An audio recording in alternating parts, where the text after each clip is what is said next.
Hi everyone, I'm Drunvalo Melchizedek, and we're here today for questions and answers again. And only this time we're going to do it a little differently. We're going to actually use YouTube and email questions that you've sent in so we can see the person that's asking the question. It'll be more interesting, I think. And so the first question coming up will be in just 1 second. Hi Drunvalo, I'm Jonas from Switzerland.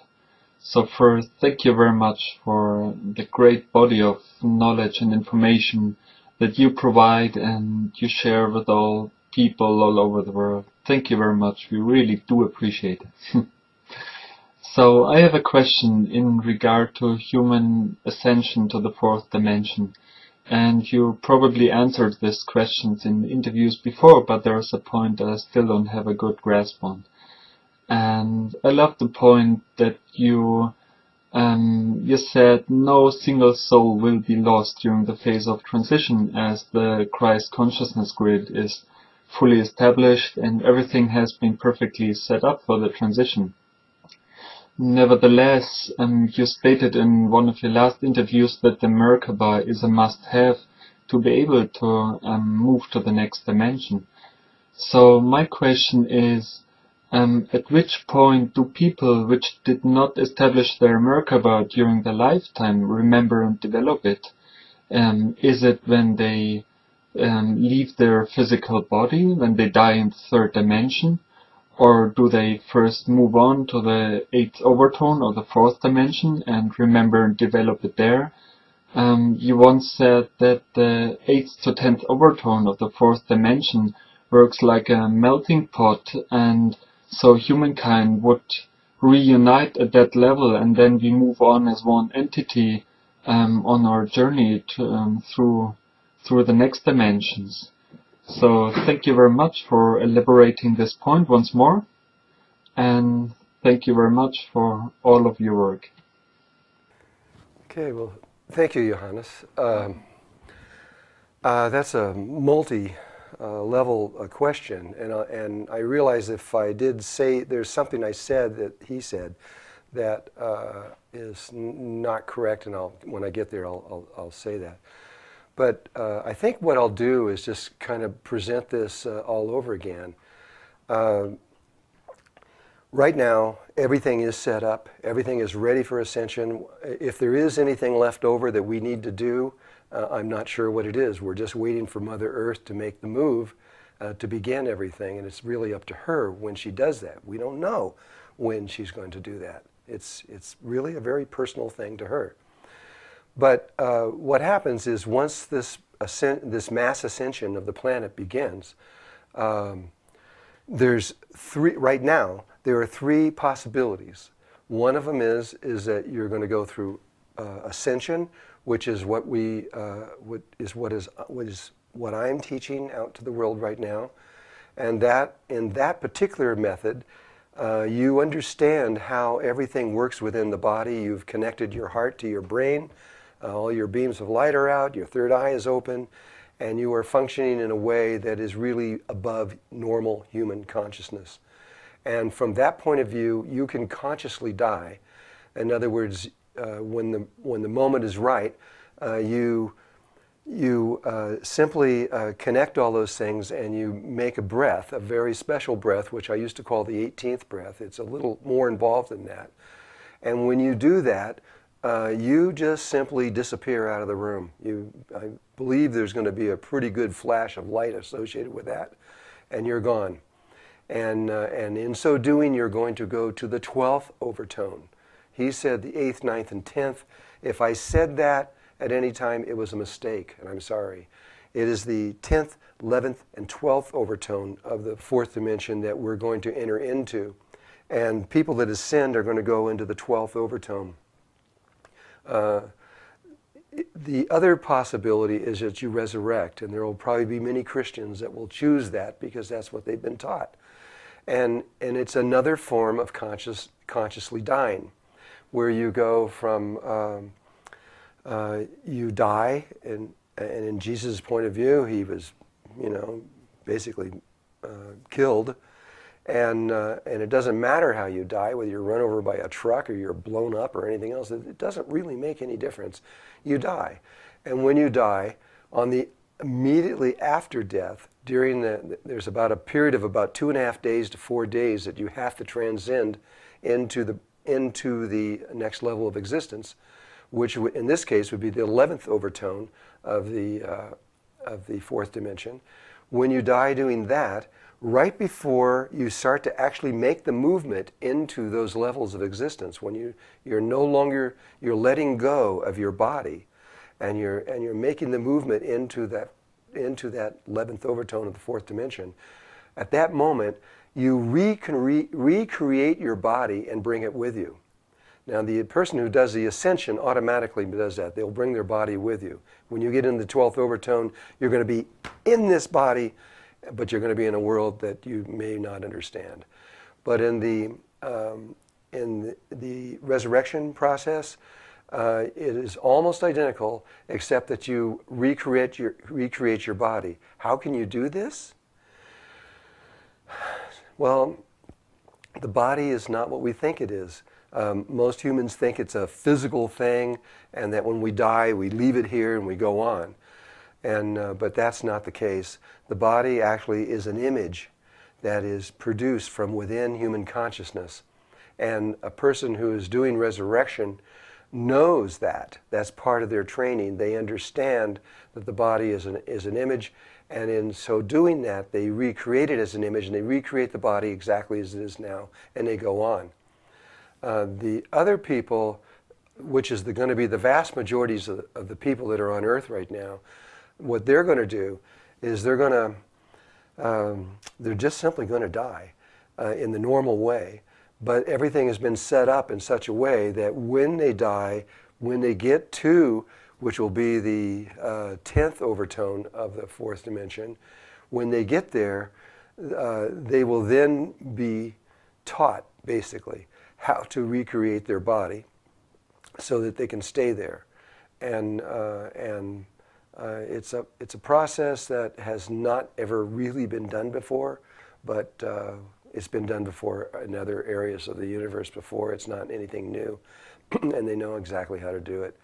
I don't anticipate any problems in this at all. There may be a few, and if they are, those individuals will be taken care of easily through the higher intelligence that will be helping them through this process. There's one last area of that question that you asked, and it has to do with the Merkaba. Just to get this clear, in order to ascend, you must have your Merkaba. If you don't have that, you can't ascend. It's also true with resurrection. You must have the Merkaba knowledge and your Merkaba put around you in order to resurrect. I know the Christians don't talk about this, but Melchizedek consciousness knows that that's true. You can't make this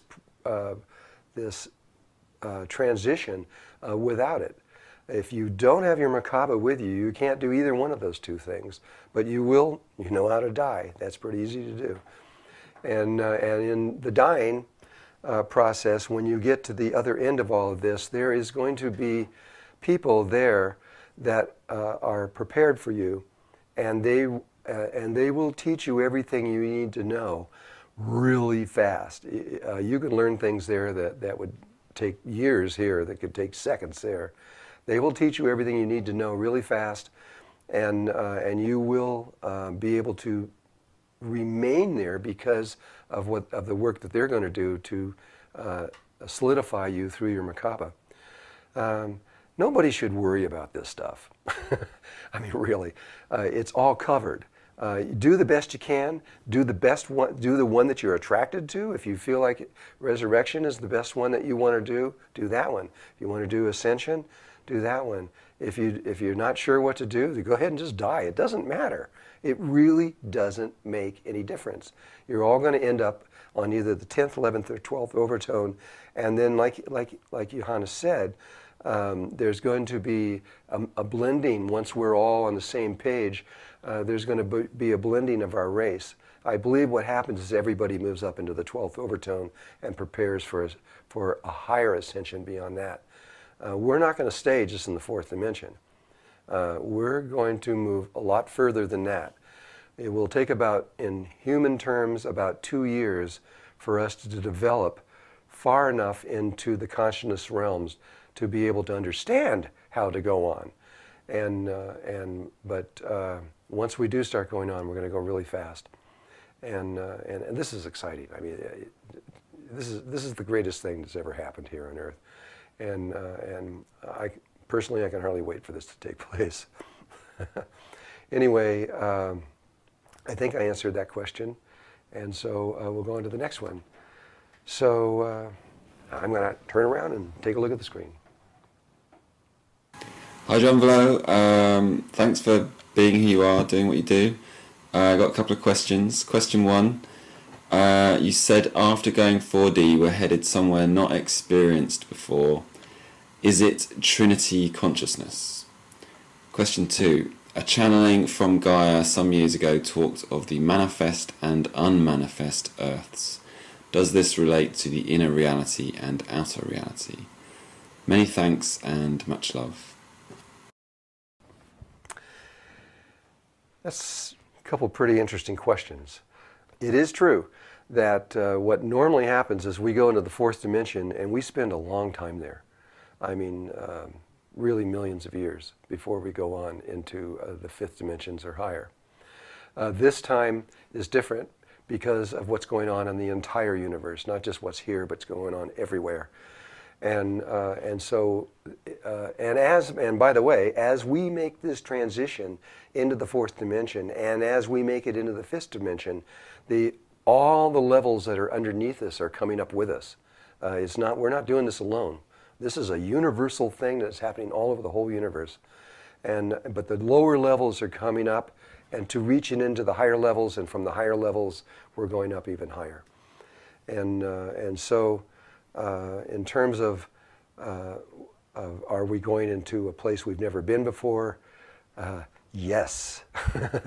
We've been in the fourth dimension because when we die, we go into the fourth dimension, and when we resurrect, we come back from the fourth dimension back to the third to get another body so we can try this all over again and learn how to die consciously. This is the end of this whole process. This time, we're all going to be learning how to go up higher into the fourth dimension, understand this. Eventually, we'll all end up in this one place where we will all be on the same page, at which point we're going to go into the fifth dimension. This is formlessness. We're going beyond polarity consciousness totally, and we will become the universe. There will not be an individual in the way that we think of things now. We're going to change radically to another level of existence, and we are going to continually change over 100,000 times into other levels of existence that nobody on Earth has even any idea about. I mean, maybe somebody, but definitely governments and people like this and religions don't have any idea. And we're going into much higher levels, and from there we're going to transcend into another level of existence that is outside of all knowing from where we are now. This is a huge blessing for us. So I hope that answers your question. We are going to somewhere where we definitely have never been before. If they're saying the manifested and unmanifested earth, there is that, but there's many ways of looking at that. You could be talking about parallel worlds, which is an idea that science has come up with, and whether or not that is actually real from a scientific point of view, they don't know. They're still trying to understand that.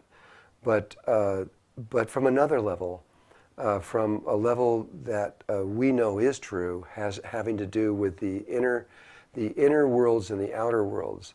Right now, science has no understanding of this at all. But the stars that we see outside of when you take the Earth, here's the Earth, and you got all these stars that go outside the Earth in all directions and goes on for infinity, that is one of the manifested Earths. But inside of the Earth is another set of stars that is identical to those that are outside here, but has different laws associated with them. And in that place, there is another Earth. And I've experienced this directly, and I know it for certain, but science has no awareness of this. And there are two planets, one that we're on now, and there is another one that appears the same, it is identical, and it is interconnected. And so I don't know if that helps you at all, but that's the best I can do to answer that question. So we're going to go to the next question. Hi, Drunvalo. My name is Svetlana. I'm Russian, but I'm living in Britain now with my family. I have a question.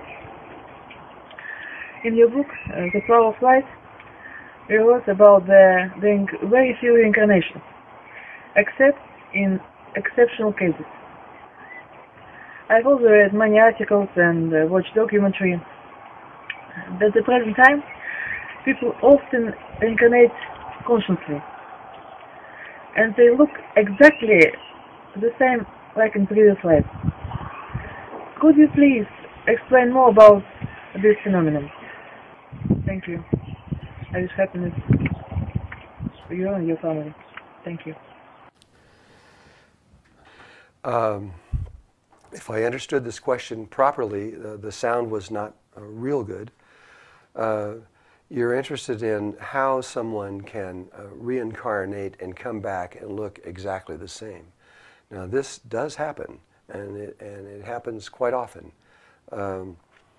When someone dies and they reincarnate and they come back, it's actually the very similar thing to what I was talking about just a little while ago. The body is an image. It is not real. That's true with the entire reality.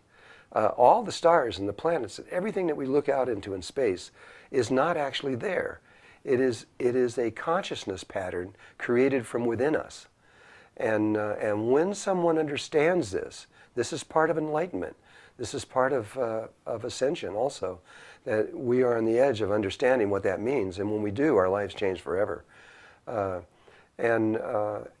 So when someone understands that and they get into the fourth dimension, they can come back, and very often they may create the same exact image that they had before. So they look the same. There are several people I know that have done this, and it's pretty amazing. They look exactly the same. Usually, though, that isn't what happens, because the people don't understand that, and they come, and when they're reincarnated back here, they just take whatever they get, and that becomes their next body. But it is very definitely possible, and not only possible, but it happens quite often. But in order for the person to do that, this is something kind of necessary to know. In order for the person to be able to recreate their body exactly the way it was in the last time, they have to have the knowledge and understanding of how that works. They have to understand that it's an image and that they can recreate it. And that usually takes a very high person, someone who has a great deal of consciousness before they're able to do something of that nature. I hope I answered your question. So let's go to the next question. Hello, Drunvalo. My name is Jeremy. I live in Belgium, Europe. I first would like to thank you for all you give to us. It's wonderful. I have two questions. My first question is, what is the difference between the sacred space of the heart and the tiny space of the heart? Okay, let's hold that there. The question is what is the difference between the sacred space of the heart and the tiny space of the heart?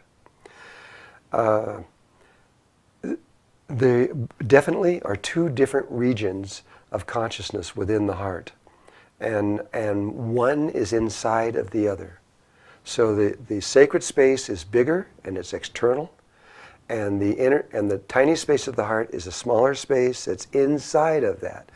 It's actually a toroidal field. Stanford, through heart math, was able to map that It's a magnet. There's a magnetic field that goes around the body. It's a torus. It comes from the heart. It's huge. It's about 8 to 10 feet in diameter, and that field is being generated by the sacred space of the heart. There's another toroidal field inside of that big field. There's another one that's much smaller, and that field is being generated by the tiny space of the heart. And so you can actually see by looking at what Stanford has discovered, if you look at the nature of how they are, one inside of the other, then you have a very good idea and understanding of how they are physically inside the body. When a person learns about this sacredness within themselves, and they travel and they leave their brain and they go down inside the sacred space of the heart, to get to the tiny space, they always have to pass through the sacred space first, because that's the outer field. And to get into the outer field, you have to pass into that one and then go into the tiny space, because it's contained within the outer one. And so that's the nature of the reality around our heart. And so I hope that helps to understand that. Okay, let's go to the second question he has to ask. And my second question is, what is the difference between making a program to the Merkaba and living the whole process of creation through the tiny space of the heart? I hope you Okay, explain thank you. something. That was a really good question. When you program the Merkaba, so you have an external field, for those of us that understand this. This is huge. It's about 55 to 60 feet in diameter, much bigger than the one we were talking about with the heart. And when you go in, as soon as that is developed around you, immediately you can begin to program the Merkaba. Programming the Merkaba is just like programming a crystal. You tell it to do something, you hold the crystal, and you look at the crystal and you tell it to do something, and it'll start doing it immediately. It won't give you a bad time and say, well, maybe I'll start tomorrow or anything else like that. It starts up instantly and it just starts doing it. Your Merkaba is also a crystal. It is a crystalline structure that's around your body. It's very geometrical forms, and they're counter-rotating. You got part of them going one way and part of them going the other way, creating this field. And when you look at your Merkaba field, or you think about it, you put your attention on it, and you ask it to do something, it will. And it will just do that function. So if you ask it to block out, say, all the Hartmann lines, energy field lines, say, that are in the earth that are negative for human beings, and you tell it to block those out, it just will block those out. That is the nature of the Merkaba. But when you talk about going into the tiny space of the heart and creating, that is an entirely, totally different thing. In there, you must have your Merkaba in order to do that, and so the person has already developed that and already understands it. But to go into the tiny space of the heart, that is where all things in existence came from. Everything that has an existence came from the tiny space of your heart, because your heart is one with all the tiny spaces of all living things that have hearts in existence. And that is where all creation came from. And so that's a whole different process. It would take a long time to explain that process, but it is a creation process. And so from there, you can create things out of nothing. Look, you know, the CD, The Secret, that was developed and went around the world and made over $1 billion, just about. A lot of money. I don't know how much it was. It was outrageous. That gave you a way of creating from the brain, which is extremely dangerous. And anyone, even if you've learned how and you know how to do it, I tell you right now, don't do it. You're going to be sorry. Because whatever your brain is polarized, and whatever you create from your brain is going to You're going to get what you want if you understand how creating from the brain works, but you're going to get what you don't want coming back from here, and it does not make it worth it. It is a very poor way of creating. But if you create from the heart, it is a unity consciousness field. It does not create both a positive and a negative field. It only creates the positive field, and you can create from there all you want. It's okay. If you do create from the tiny space within your heart, that is a proper way of doing it, but it is not the same as creating from the Merkaba. The Merkaba doesn't create things; it just simply will do things for you. It will protect you. It will give you. It will simply do things that you want it to do for you, but that's not creating. That's just like it's like a servant or someone that is helping you. When you're creating from your heart, you are actually taking from the void and creating something that has never existed before and bringing it back out into reality. And it's a totally different thing. Science sees that's how the entire universe came out of a speck so small that it cannot even be seen, and it came out of the void, and the whole universe came out of that. Now, you can continue to use that process on smaller levels if you so wish, and if you really truly understand what you're doing. Okay, let's go to the next question. Hi, I have a question. I got a bodywork reading the other day, and I was told that I had several spirit guides that were not human, and they were Arcturian. And I can't find any information about the Arcturians. Can you give me some? Okay. Well, the Arcturians are one of the energy fields, star systems that are connected to Earth. There are many others. The primary one is Sirius and then the Pleiadians. These are the two that most people have a connection to. The Arcturians are a little different. They are far more advanced than the Sirians, and the Pleiadians at this moment are just learning how to go into the levels of consciousness that the Arcturians have been in for a long time. And so from this point of understanding, the Arcturians are much higher. And they don't usually work with too many people on Earth because if they're working with you, you must be a pretty advanced soul because the kinds of things that they're involved in they're light beings. They function from a level that we can't really discuss very much because it's outside of human understanding. Even if we did put it into words, it still wouldn't mean much. And so they are creators. Like we can say that they are creators functioning from the void that are able to create their realities as they go, second by second. Every breath that they're breathing, they are creating the entire reality. And they know it, and they're fully aware of it. And they know how to do it. So if this is true, and the reading is true, this is a great blessing to have the Arcturians work with you. So I hope that helps you. Okay, that's the end of the questions this time around, and thank you very much. But I ask you, please send more questions. We only got a few this time, and we would like to have a lot more, so we can have a better and longer show for you. Send your questions, put your questions on YouTube, and we'll take them off of there, and we'll get them from there. I've been asked to give a few announcements, and these are just some simple things for you just to understand what we're going through here and what we're trying. We're constantly working to give more and more to you all the time, and to make it better and just better for you. In the future, we're going to put foreign subtitles on these questions and answers and everything that we do video for you. We're going to begin with Spanish. It's all we can do right now.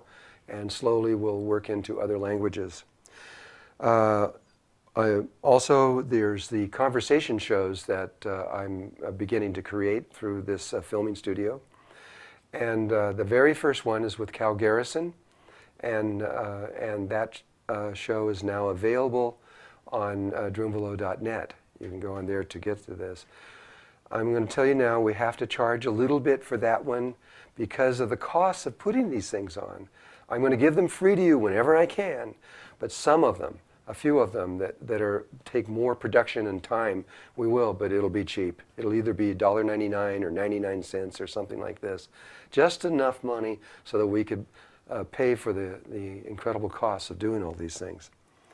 And we're also going to come up with another show. We don't know what the name is going to be yet, but it'll be a show where there's not questions and answers and it's not interviews. It's just where I will take a subject and just talk about that subject in great detail.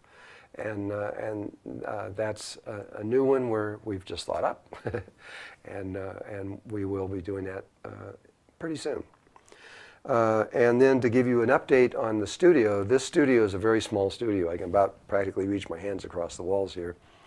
And but the new studio, which will be much bigger and much more sophisticated, that one is developing. We're still in the construction stage of it. It's looking now like it's going to be either toward the end of July, or maybe it might go into August a little bit. I hope not. And at which point we're going to have a much better studio than we have now, and we'll be able to give you a lot better quality of what we're doing. And it's exciting. I can hardly wait for all this to be done. Anyway, I just want to thank you guys again for everything, for all your support and all the love that you've given me and the work that we're doing. And I really, from my heart to yours, I hope that what we're doing is truly helping you and making things easier for you as the world begins to transcend to another level of existence. Okay, thank you again. Bye-bye.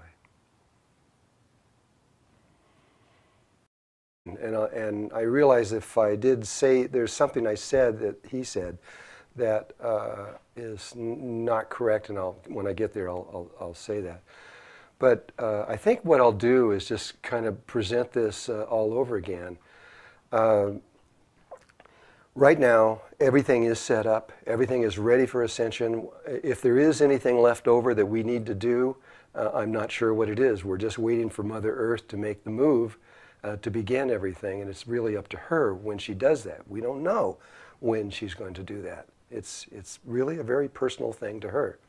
First, thank you very much for the great body of knowledge and information that you provide and you share with all people all over the world. Thank you very much. We really do appreciate it.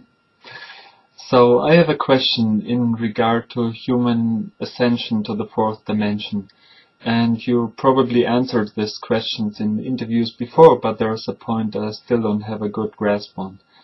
And I love the point that you said no single soul will be lost during the phase of transition as the Christ consciousness grid is.